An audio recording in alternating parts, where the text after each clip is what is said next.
Like, share and subscribe. गांव के एक छोर पर अकरम चाचा रहते थे। उम्र करीब 60 साल की, लेकिन उनकी आंखों में एक ऐसा डर था जिसे छुपा पाना मुश्किल था। अकरम चाचा गांव में हुए अजीबोगरीब हादसों के गवाह थे। जिन्नात, ये कोई कहानी नहीं है, वो अक्सर कहते थे, मैंने खुद उन्हें देखा है। वो रात के अंधेरे में आते हैं, खामोशी से, और अगर कोई उन्हें देख ले तो वो कभी वापस नहीं लौटता। गांव की रातें हमेशा खामोश होती थीं। न पक्षियों की आवाज, न हवा का चलना, हर चीज जैसे ठहर जाती थी। लेकिन इन खामोश रातों में एक अजीब सी आवाज गूंजती थी। ऐसा लगता था जैसे कोई फुसफुसा रहा हो। गांव वालों ने इसे जिन्नात की सरगोशियां नाम दिया था।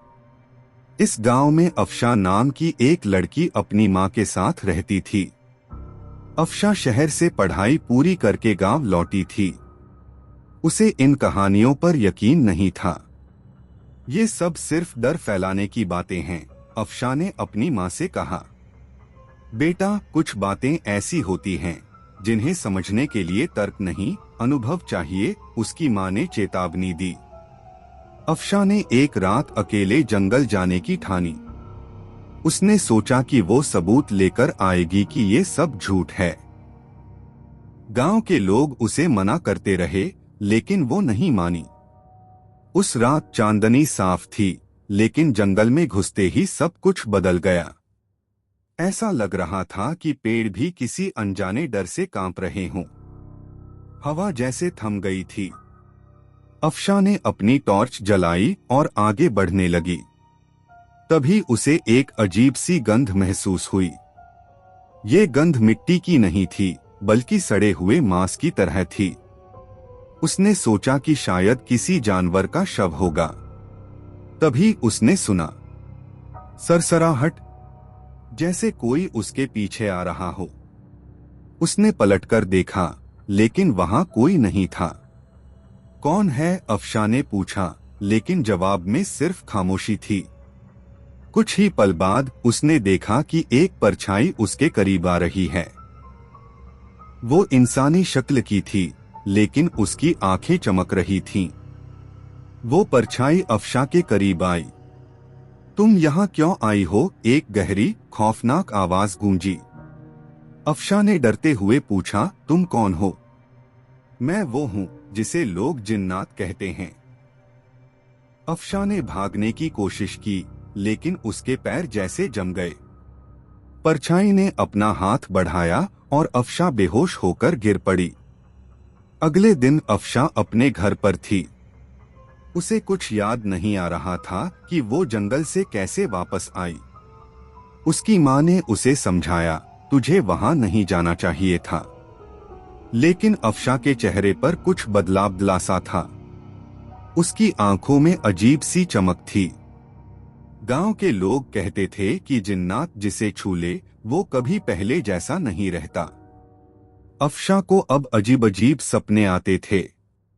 उसे लगता था कि कोई उसे पुकार रहा है, कोई उसे बुला रहा है। अफशा के वापस आने के बाद उसके स्वभाव में बदलाव आने लगा। पहले जो लड़की हंसमुख और जिंदा दिल थी, अब वो गुमसुम रहने लगी। रातों को उसे नींद नहीं आती। हर बार जब वो सोने की कोशिश करती तो अजीब सपने उसे जगा देते।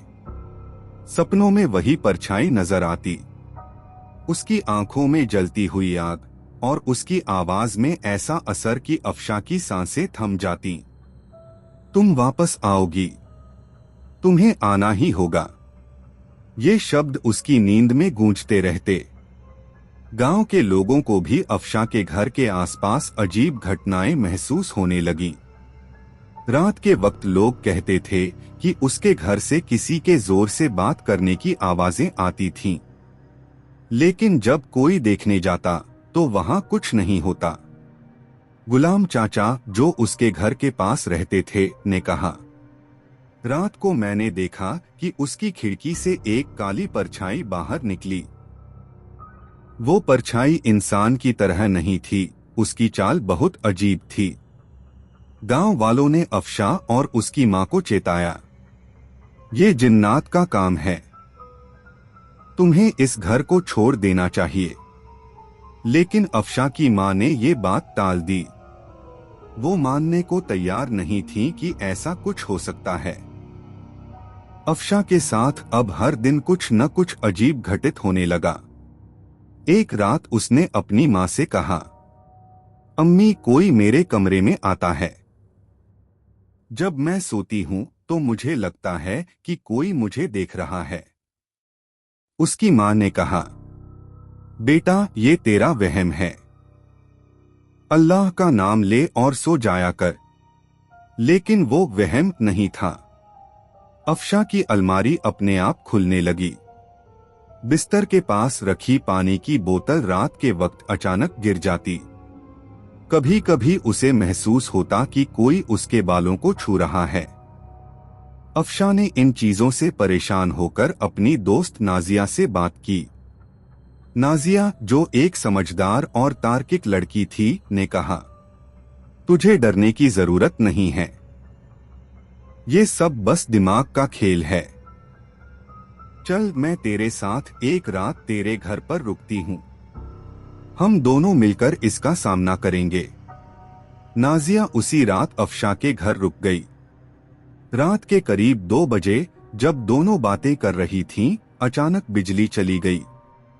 पूरा घर अंधेरे में डूब गया। नाजिया ने कहा, मैं टॉर्च लाती हूँ। जैसे ही वो टॉर्च ढूंढने गई, उसे लगा कि कोई उसके पीछे खड़ा है। उसने पलटकर देखा, लेकिन वहां कोई नहीं था।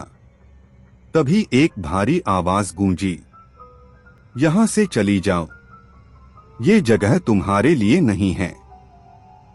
नाजिया डर के मारे कांपने लगी। उसने अफशा को खींचकर कहा, तुझे इस घर को छोड़ना होगा, ये जगह अब सुरक्षित नहीं है।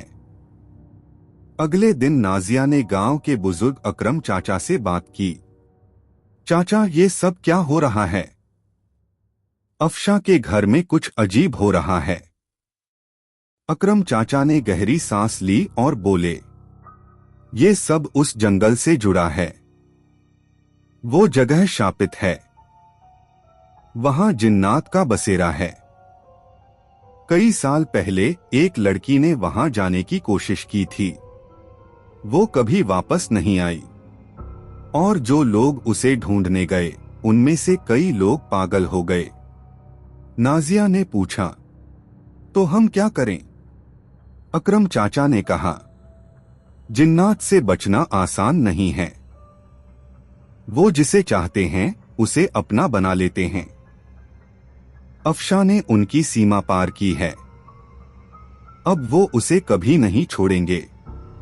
अफशा अब पूरी तरह बदल चुकी थी।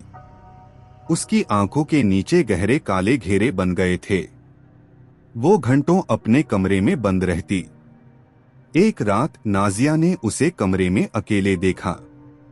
उसकी आंखें लाल हो चुकी थीं। वो दीवार पर अजीब निशान बना रही थी। नाजिया ने डरते हुए पूछा, अफशा, ये क्या कर रही है? अफशा ने बिना पलटे कहा, वो मुझे बुला रहे हैं। मैं नहीं जा सकती, लेकिन वो मुझसे दूर नहीं रह सकते।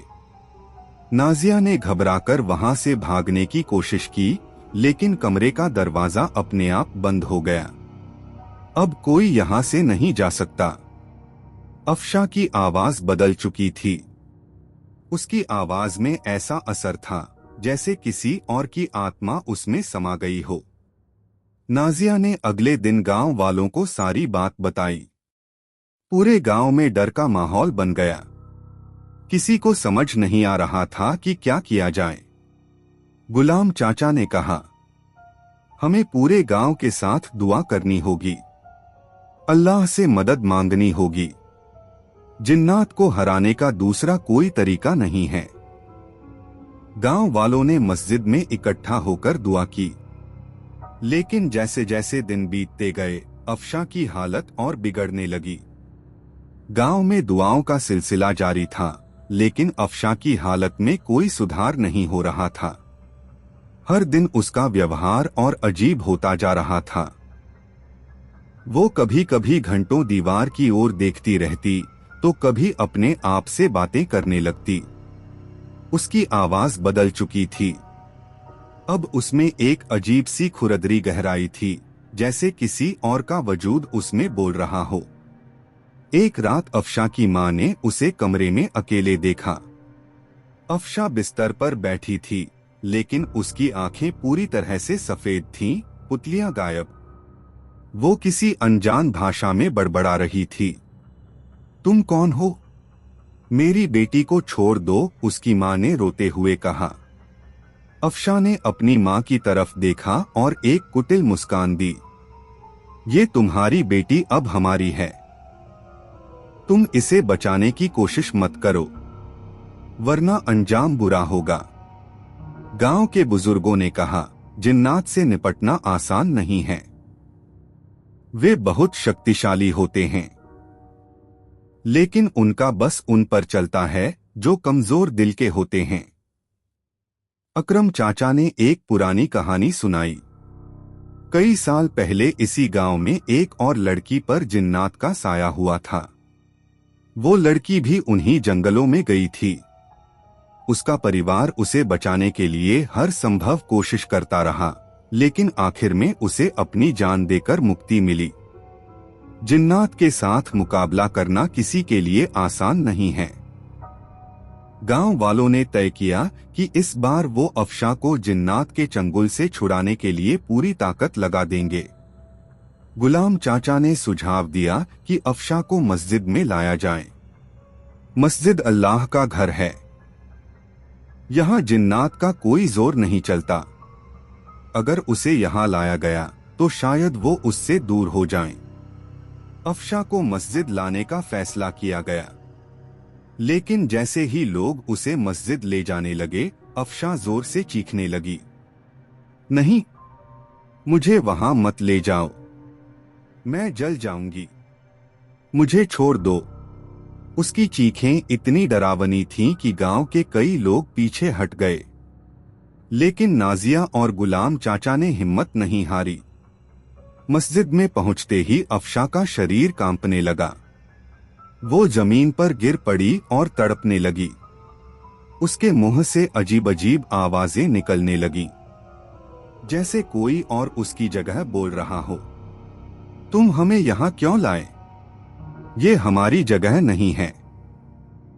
इसे छोड़ दो, वरना सब बर्बाद हो जाएगा।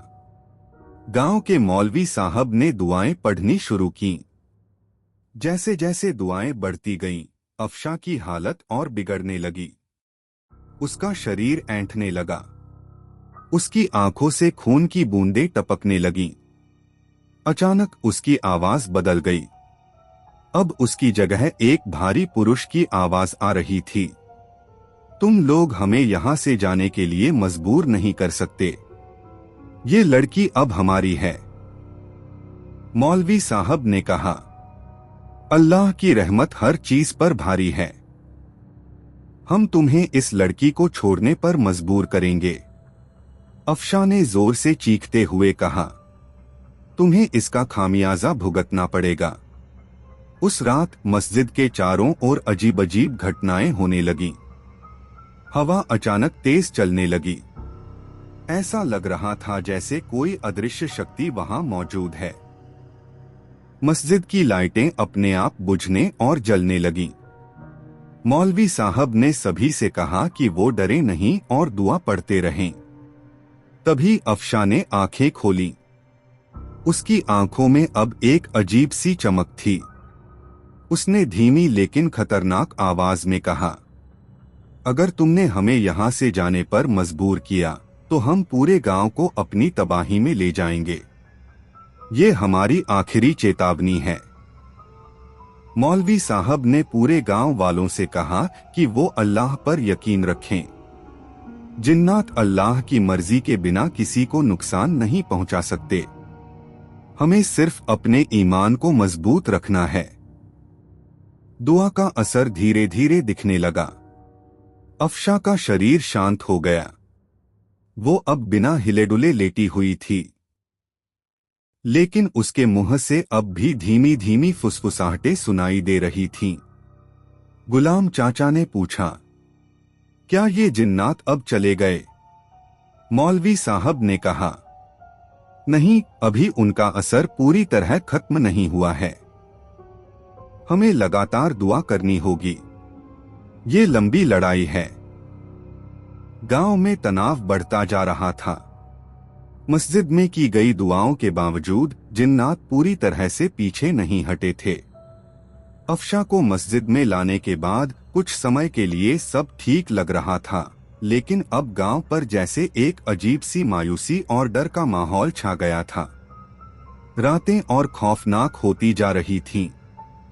गुलाम चाचा के घर के बाहर रात को किसी के चलने की आवाजें सुनाई दीं। कौन है? उन्होंने खिड़की से झांकते हुए पूछा।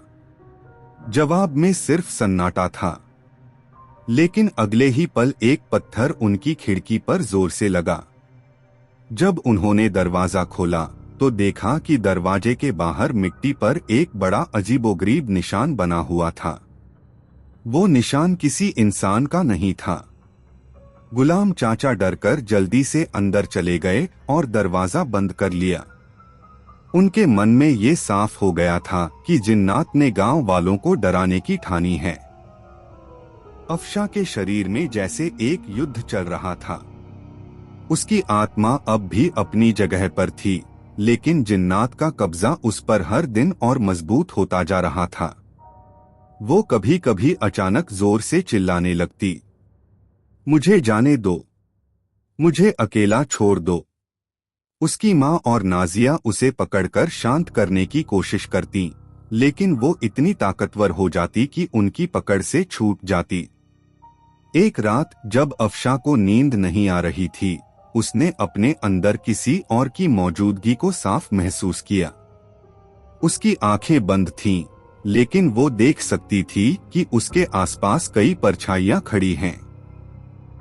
तुम कौन हो? मुझसे दूर जाओ, उसने चिल्लाते हुए कहा।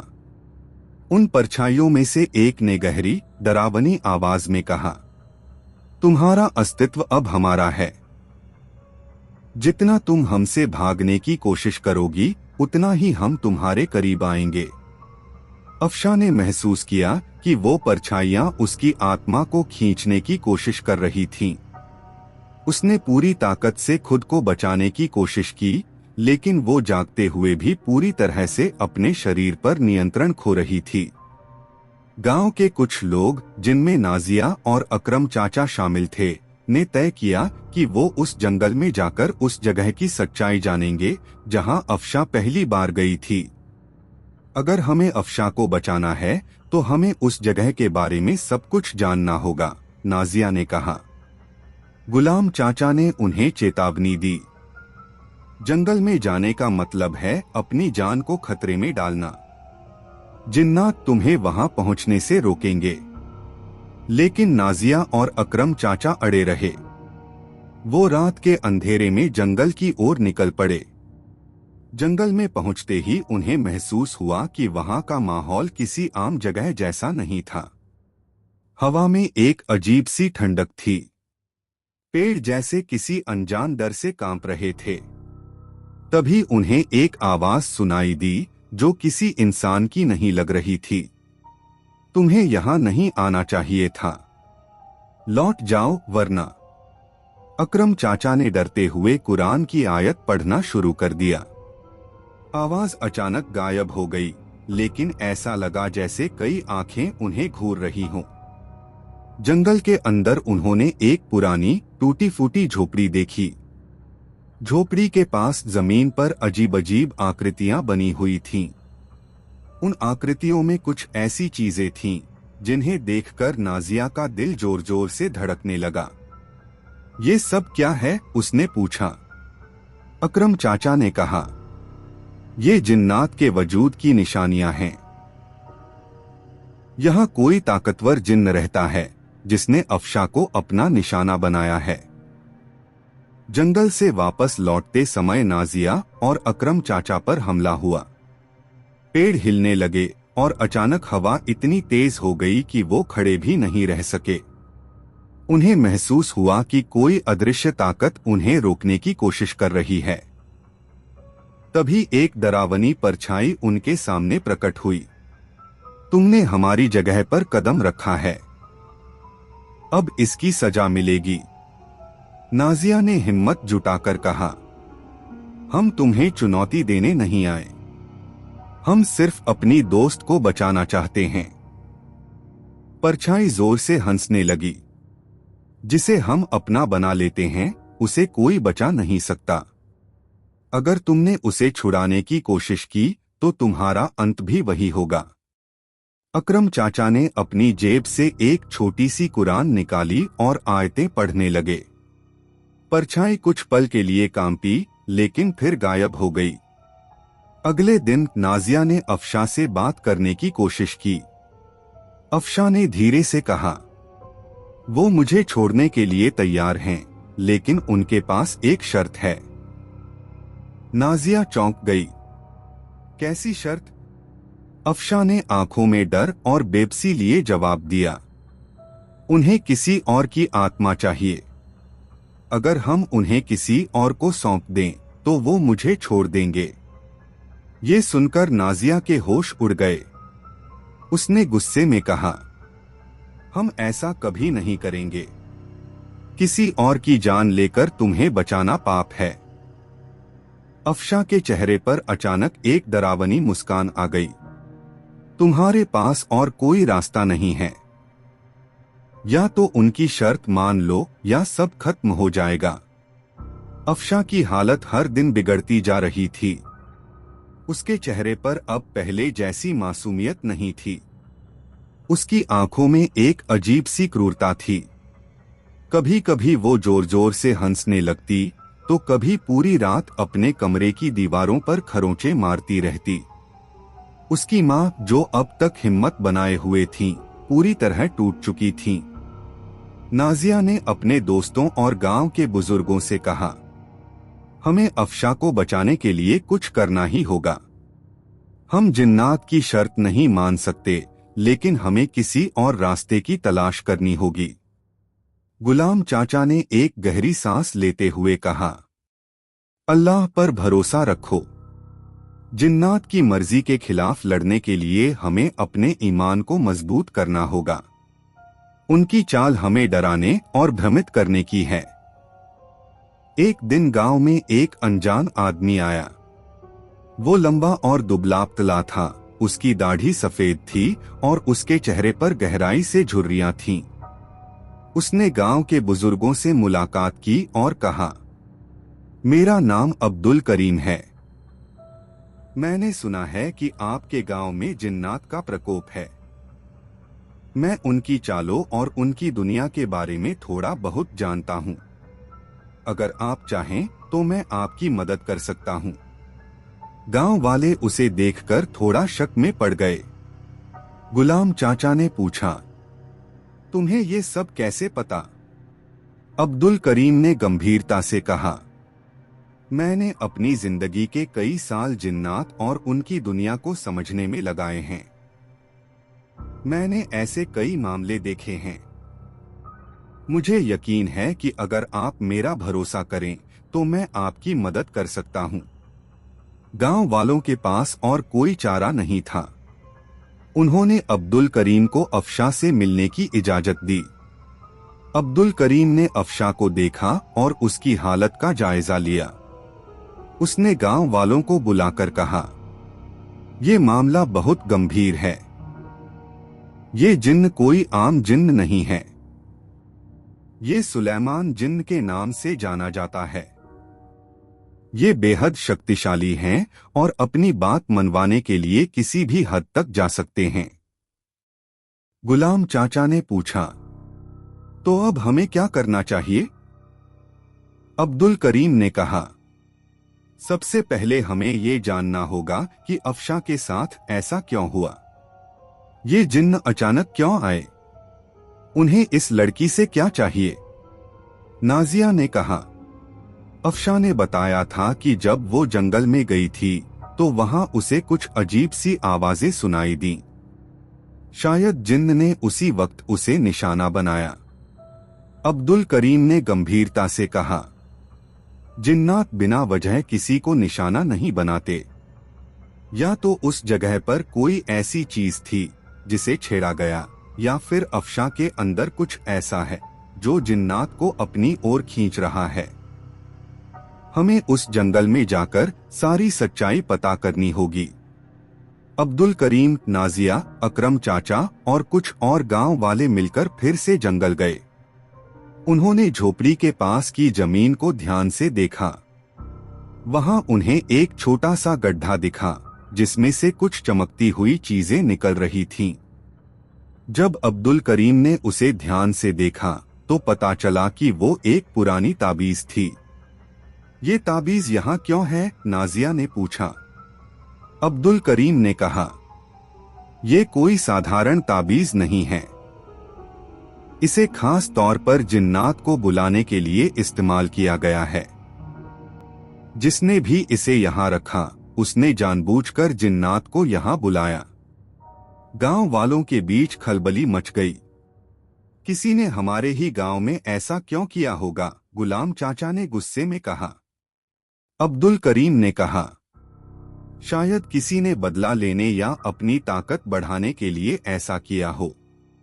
लेकिन अब हमें इसे हटाने और ताबीज का असर खत्म करने की जरूरत है। अब्दुल करीम ने ताबीज को हटाने के लिए कुरान की आयतें पढ़ना शुरू की। जैसे ही उसने पढ़ाई शुरू की, जंगल में जोर की हवा चलने लगी। पेड़ जोर जोर से हिलने लगे और ऐसा लगा जैसे पूरी जमीन कांप रही हो।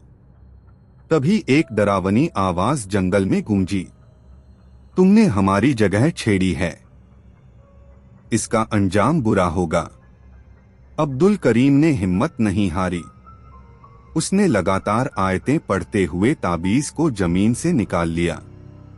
ताबीज के निकलते ही हवा शांत हो गई, लेकिन सबके दिलों में डर का माहौल बन गया। जैसे ही ताबीज हटाई गई, गांव में अजीब घटनाएं होने लगीं। रात के समय घरों की खिड़कियां अपने आप खुलने और बंद होने लगीं। लोगों को अपने घरों के अंदर किसी के चलने की आवाजें सुनाई देने लगीं। अफशा की हालत और बिगड़ने लगी। उसने अब बोलना बंद कर दिया था। उसकी आंखें हमेशा खुली रहती और वो किसी को भी घूरती रहती। गांव वालों ने अब्दुल करीम से पूछा, अब क्या होगा? हमने ताबीज हटा दी, लेकिन हालात और खराब हो रहे हैं।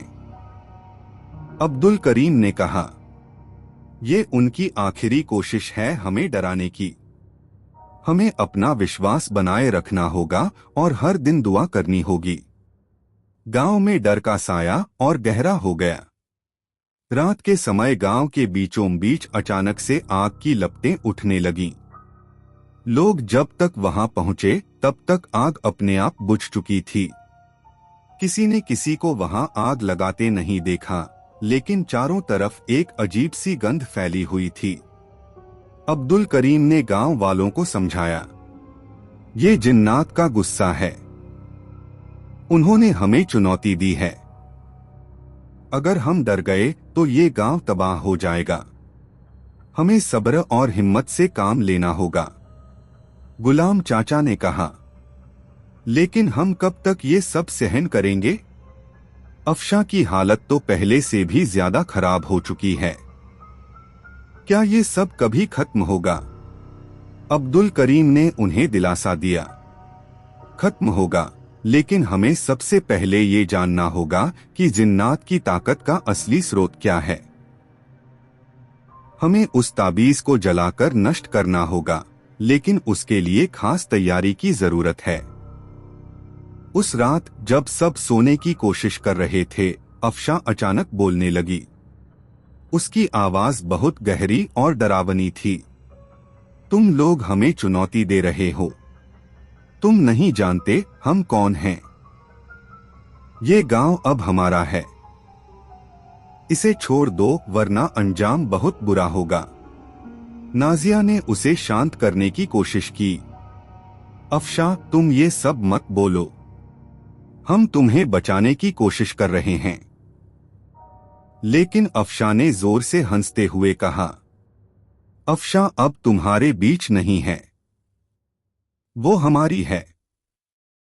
अगर तुम उसे बचाना चाहते हो तो अपने एक व्यक्ति को हमारे हवाले कर दो। गांव वालों के दिल दहल गए। अब जिन्नात ने अपनी बात साफ कर दी थी।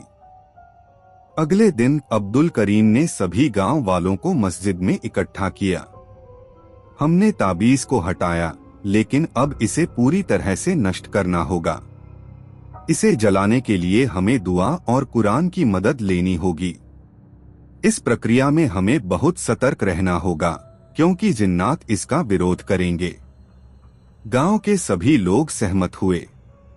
उन्होंने मस्जिद के आंगन में एक जगह तय की जहां ताबीज को जलाया जाएगा। सभी ने सामूहिक रूप से दुआएं पढ़नी शुरू की। ताबीज को आग में डालते ही माहौल में अजीब सी हलचल होने लगी। हवा इतनी तेज हो गई कि लोगों को संभलना मुश्किल हो रहा था। मस्जिद के दरवाजे खुद ब खुद खुलने और बंद होने लगे। एक जोरदार गूंजती हुई आवाज ने पूरे गांव को हिला दिया। तुमने बहुत बड़ी गलती की है, इसका अंजाम तुम्हें भुगतना पड़ेगा। अब्दुल करीम ने दुआ पढ़ना जारी रखा। ताबीज धीरे धीरे जलने लगी और उसके साथ ही वो आवाज भी कमजोर पड़ने लगी। ताबीज के जलने के बाद कुछ पल के लिए माहौल शांत हो गया, लेकिन रात होते ही जिन्नात ने अपना प्रतिशोध दिखाना शुरू कर दिया। गांव के हर घर में अजीब घटनाएं होने लगीं। किसी के घर के बर्तन अपने आप गिरने लगे तो किसी के दरवाजे पर खून के निशान दिखाई देने लगे। अब्दुल करीम ने सभी गांव वालों को फिर से मस्जिद में बुलाया। ये जिन्नात की आखिरी कोशिश है हमें डराने की। अगर हम इस समय टूट गए तो सब खत्म हो जाएगा। हमें अपनी दुआओं को और मजबूत करना होगा। गुलाम चाचा ने पूछा, लेकिन अफशा का क्या होगा? क्या वो ठीक हो पाएगी? अब्दुल करीम ने कहा, अफशा को बचाने के लिए हमें जिन्नात के मुखिया का सामना करना होगा। ये आसान नहीं होगा, लेकिन यही एक रास्ता है। अब्दुल करीम ने अपनी तैयारी पूरी की। वो, नाजिया, अकरम चाचा और गुलाम चाचा ने मिलकर एक योजना बनाई। उन्होंने तय किया कि वो अफशा को मस्जिद में ले जाकर जिन्नात के मुखिया को वहां बुलाएंगे। रात के समय उन्होंने अफशा को मस्जिद में ले जाकर कुरान की आयतें पढ़नी शुरू की। कुछ ही देर में मस्जिद के अंदर अजीब सी ठंडक फैल गई। हवा भारी हो गई और एक काली परछाई अफशा के पीछे प्रकट हुई। वो परछाई बोलने लगी, तुमने हमें चुनौती दी है, अब तुम्हें इसका खामियाजा भुगतना होगा। अफशा हमारी है, उसे हमें वापस कर दो। अब्दुल करीम ने कहा, तुम्हारा समय खत्म हो गया है। तुम अल्लाह की बनाई दुनिया को चुनौती नहीं दे सकते। परछाई जोर से हंसने लगी। तुम्हें लगता है तुम हमें हराकर उसे बचा लोगे? हम हजारों सालों से इस धरती पर हैं। तुम्हारी ताकत हमारे सामने कुछ भी नहीं है। अब्दुल करीम ने आयतें पढ़नी जारी रखीं। परछाई धीरे धीरे कमजोर पड़ने लगी। उसने एक आखिरी चेतावनी दी, अगर तुमने हमें रोका तो इस गांव का हर व्यक्ति इसकी सजा भुगतेगा। मस्जिद में फैली अजीब ठंडक और परछाई की गूंजती हुई आवाज ने गांव वालों को डर से सिहरने पर मजबूर कर दिया था। परछाई ने धमकी दी थी कि अगर उसे रोका गया तो पूरे गांव को इसका खामियाजा भुगतना पड़ेगा। लेकिन अब्दुल करीम ने अपनी हिम्मत नहीं हारी। उन्होंने कुरान की आयतें और तेज आवाज में पढ़ना शुरू कर दी। अचानक अफशा जमीन पर गिर पड़ी। उसका शरीर कांप रहा था और उसकी आंखों से आंसू बहने लगे। वो बड़बड़ाने लगी, उन्हें मत रोको, मुझे जाने दो, मैं नहीं बच सकती। गुलाम चाचा और नाजिया ने उसे संभालने की कोशिश की, लेकिन जैसे ही उन्होंने उसे छुआ, उन्हें भी जोरदार झटका महसूस हुआ। अब्दुल करीम ने कहा, ये जिन्नात की चाल है। वो हमें डराकर कमजोर करना चाहते हैं, लेकिन हमें हार नहीं माननी। अफशा को बचाना ही हमारा मकसद है। अब्दुल करीम ने अफशा को ठीक करने का आखिरी उपाय सोचा। उन्होंने गांव वालों को बताया कि जिन्नात की दुनिया का एक दरवाजा मस्जिद से कुछ दूर स्थित एक पुराने कुएं के पास हो सकता है। इस दरवाजे को खोलने के लिए हमें अल्लाह का सहारा लेना होगा और एक विशेष दुआ पढ़नी होगी। ये प्रक्रिया बहुत खतरनाक होगी, लेकिन अगर हम सफल हुए तो जिन्नात का असर खत्म हो जाएगा। गांव वालों में डर और साहस का अजीब मिश्रण था। गुलाम चाचा, अकरम और नाजिया ने अब्दुल करीम का साथ देने का फैसला किया। रात के समय वो सभी उस पुराने कुएं के पास पहुंचे। कुएं के आसपास की मिट्टी ठंडी और काली पड़ चुकी थी और वहां एक भयानक सन्नाटा था। जैसे ही उन्होंने दुआ पढ़ना शुरू किया, हवा फिर से तेज हो गई और कुएं से अजीब सी आवाजें आने लगीं। कुएं से एक तेज चमक निकली और हवा में एक बड़ा सा चेहरा उभर आया। वो चेहरा बेहद डरावना था। उसकी आंखें जल रही थीं और उसकी आवाज गूंज रही थी, तुम्हें क्या लगता है, इस दरवाजे को खोलकर तुम हमें हरा सकते हो? हमने हजारों सालों तक इंसानों को अपने सामने झुकाया है। तुम हमारे रास्ते में नहीं आ सकते। अब्दुल करीम ने जोर से कहा, तुम्हारी चालें अब खत्म होंगी। ये दुनिया अल्लाह ने बनाई है और यहाँ उसका हुक्म चलता है। जिन्नात के मुखिया ने गुस्से से चिल्लाते हुए कहा, तुम्हें इसकी कीमत चुकानी पड़ेगी। तुम्हारा गांव, तुम्हारे लोग और यहाँ तक कि तुम्हारी जिंदगी भी अब हमारी है। अब्दुल करीम ने कुरान की सबसे ताकतवर आयतें पढ़नी शुरू की। गांव वालों ने उनके साथ दुआ में हिस्सा लिया। जैसे जैसे दुआ की गूंज बढ़ती गई, जिन्नात का चेहरा कमजोर पड़ने लगा। लेकिन तभी अफशा ने एक बार फिर अपनी आवाज उठाई, उन्हें मत रोको, मैं उनकी हूं, ये सब बंद करो। अब्दुल करीम ने समझाया, अफशा के अंदर जिन्नात ने अपनी पकड़ मजबूत कर रखी है। हमें उसे खुद इस लड़ाई में शामिल करना होगा। गुलाम चाचा ने कहा, लेकिन वो इतनी कमजोर है, क्या वो ये लड़ाई लड़ पाएगी? अब्दुल करीम ने अफशा के पास जाकर उसके सिर पर हाथ रखा। उन्होंने उसे बुलाया, अफशा, अगर तुम ये लड़ाई लड़ने की हिम्मत करोगी तो हम सब तुम्हारा साथ देंगे। अल्लाह तुम्हारे साथ है। जिन्नात तुम्हें नहीं हरा सकते। अफशा की आंखों से आंसू बहने लगे। उसने कांपते हुए कहा, मुझे डर लग रहा है, लेकिन मैं कोशिश करूंगी। अफशा ने अपनी पूरी हिम्मत जुटाकर दुआ पढ़नी शुरू की। जैसे ही उसने पहला शब्द बोला, जिन्नात के मुखिया ने जोर से चीख मारी, तुम ऐसा नहीं कर सकती, तुम हमारी हो। लेकिन अफशा ने दुआ पढ़ना जारी रखा। उसकी आवाज कांप रही थी, लेकिन उसमें एक अजीब सी शक्ति भी थी। जैसे ही उसने पूरी दुआ पढ़ी, जिन्नात के मुखिया का चेहरा हवा में बिखरने लगा। वो चीखते हुए गायब हो गया। कुएं से एक जोरदार धमाका हुआ और दरवाजा हमेशा के लिए बंद हो गया।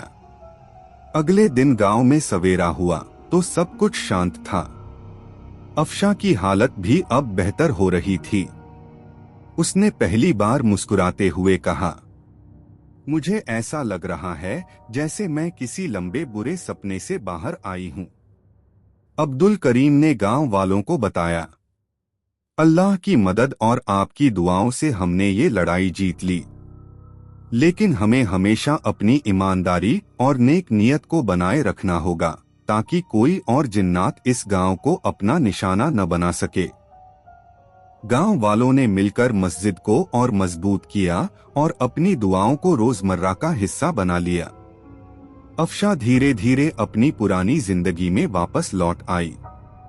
अब्दुल करीम ने गांव छोड़ने का फैसला किया, लेकिन जाते वक्त उन्होंने गांव वालों से कहा, याद रखना, डर और विश्वास के बीच लड़ाई में हमेशा विश्वास की जीत होती है। गांव में सब कुछ शांत लग रहा था, लेकिन अब्दुल करीम को एक अनहोनी का आभास हो रहा था। उन्होंने अफशा के ठीक होने पर अल्लाह का शुक्र अदा किया, लेकिन उन्हें लगा कि जिन्नात की ये हार इतनी आसान नहीं हो सकती। रात के समय जब सब सो रहे थे, अफशा अचानक उठी और मस्जिद की तरफ चल पड़ी। उसकी चाल धीमी और अजीब थी, जैसे वो किसी के काबू में हो। नाजिया ने जब उसे जाते हुए देखा तो उसने गांव वालों को इकट्ठा किया। अब्दुल करीम ने कहा, ये जिन्नात की आखिरी चाल हो सकती है। वो हार मानने वाले नहीं। हमें तुरंत अफशा को रोकना होगा। गांव के लोग मस्जिद की तरफ भागे। अफशा मस्जिद के दरवाजे के पास खड़ी थी और उसकी आंखों से खून की तरह लाल आंसू बह रहे थे। उसने एक गहरी, भयानक आवाज में कहा, तुमने सोचा कि सब खत्म हो गया। ये सिर्फ शुरुआत है। अब्दुल करीम ने मस्जिद के अंदर पहुंचकर कुरान की आयतें पढ़नी शुरू की। गांव वाले भी उनके साथ दुआ में शामिल हो गए। अफशा जमीन पर गिर पड़ी और चीखने लगी, तुम हमें रोक नहीं सकते। ये शरीर हमारा है, ये गांव हमारा है। गुलाम चाचा ने उसे संभालने की कोशिश की, लेकिन जैसे ही उन्होंने उसे छुआ, एक अदृश्य ताकत ने उन्हें पीछे धकेल दिया। हवा इतनी तेज हो गई कि मस्जिद के दरवाजे और खिड़कियां जोर जोर से बजने लगे। अब्दुल करीम ने अपनी आवाज और ऊंची कर ली। उन्होंने दुआ के शब्दों को इतनी जोर से पढ़ा कि जिन्नात की आवाजें कमजोर पड़ने लगीं। अब्दुल करीम ने आखिरी आयत पढ़ते हुए कहा, अल्लाह के हुक्म से तुम्हारा अंत अब तय है। ये गांव तुम्हारे लिए नहीं है। लौट जाओ अपनी दुनिया में।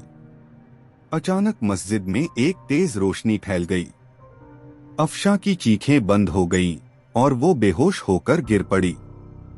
हवा शांत हो गई और मस्जिद के अंदर एक अजीब सा सन्नाटा छा गया। गांव वालों ने अफशा को उठाया। उसकी सांसें धीमी थीं, लेकिन उसकी हालत स्थिर लग रही थी। अब्दुल करीम ने कहा, जिन्नात अब वापस नहीं आएंगे। ये उनकी आखिरी कोशिश थी, लेकिन हमें हमेशा सतर्क रहना होगा। अगले दिन गांव में सवेरा एक नई रोशनी के साथ हुआ।